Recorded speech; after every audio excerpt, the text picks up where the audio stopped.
Israel, Iran, two nations, two stories, and one of the most dangerous rivalries in modern geopolitics. From secret cyber wars to nuclear threats, and now open attacks, the tension is boiling over. But how did this all start? What are they fighting over? And why does the whole world care about what's happening right now? The story of Iran, a nation between empires and revolution. Iran, known in the past as Persia, was once one of the most powerful empires in human history. The Persian Empire stretched across the Middle East, into Europe and Asia. Fast forward to the 20th century, Iran became a modernizing monarchy under the Shah. But not everyone liked that. Western influence, inequality, and authoritarian rule led to mass protests. And in 1979, came the Islamic Revolution. The Shah was overthrown. A religious cleric, Ayatollah Khomeini, took power. Iran transformed from a pro-Western monarchy into an Islamic republic. And its leaders had one message: no more foreign control, no more Western puppets, and absolutely no place for Israel. Israel's formation, a homeland in controversy. Now let's look at Israel. After World War II and the Holocaust,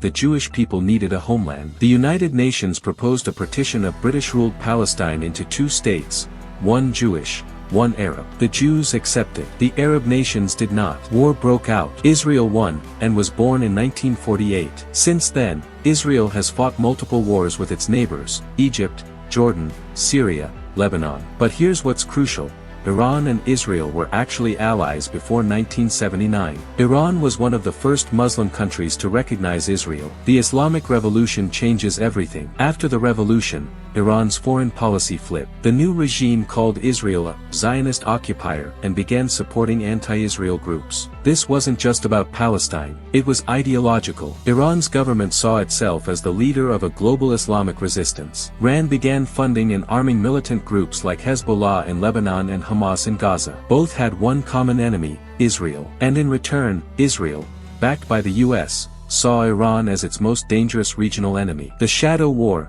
cyberattacks, assassinations, and airstrikes. This is where it gets intense. Iran began working on nuclear technology. Israel believed it was for weapons, and vowed to stop it at any cost. Key events. 2009, Israel and the US unleash Stuxnet, a cyber weapon that damages Iran's nuclear centrifuges. 2010 to 2020, multiple Iranian nuclear scientists are assassinated. Iran blames Mossad, Israel's intelligence agency. Throughout the 2010s, Israel carries out hundreds of airstrikes in Syria, targeting Iranian weapons shipments to Hezbollah. Iran retaliates with drone and missile attacks, targeting Israeli forces in Iraq, Syria, and even Israeli ships. This isn't a conventional war. It's cyber warfare, espionage, drone wars, propaganda, a quiet but deadly game of chess. The core of the conflict. This isn't just religion. It's not just land. At its heart, the Israel-Iran conflict is about power in the Middle East. Iran wants to be the dominant force in the region,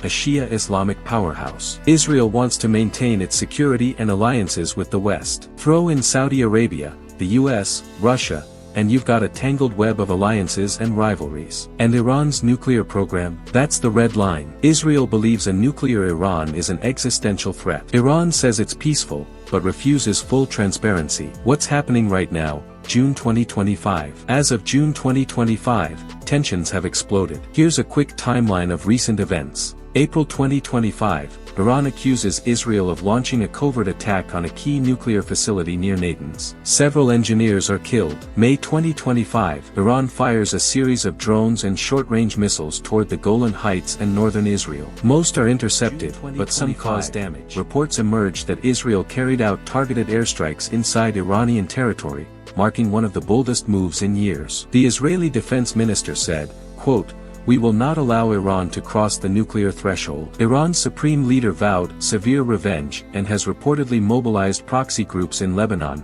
Iraq, and Yemen. Meanwhile, the US and European Union are calling for restraint, but behind the scenes, everyone's preparing for escalation. Some analysts fear that we're closer than ever to a regional war that could pull in Saudi Arabia, Hezbollah, and even the US. Is there a way out? Can this be stopped? Maybe. Some diplomats say back-channel talks are happening, possibly through Oman, Qatar, or Turkey. But the truth is, both sides are deeply entrenched. Both believe they're in the right, and both have public support at home. This conflict isn't just about two countries. It's about religion, history, politics, pride, and the future of the Middle East. If you made it this far, Thanks for sticking around. If you want more deep dives like this, hit that subscribe button and leave a comment below. Do you think Iran and Israel will go to war? Or is there still hope for peace?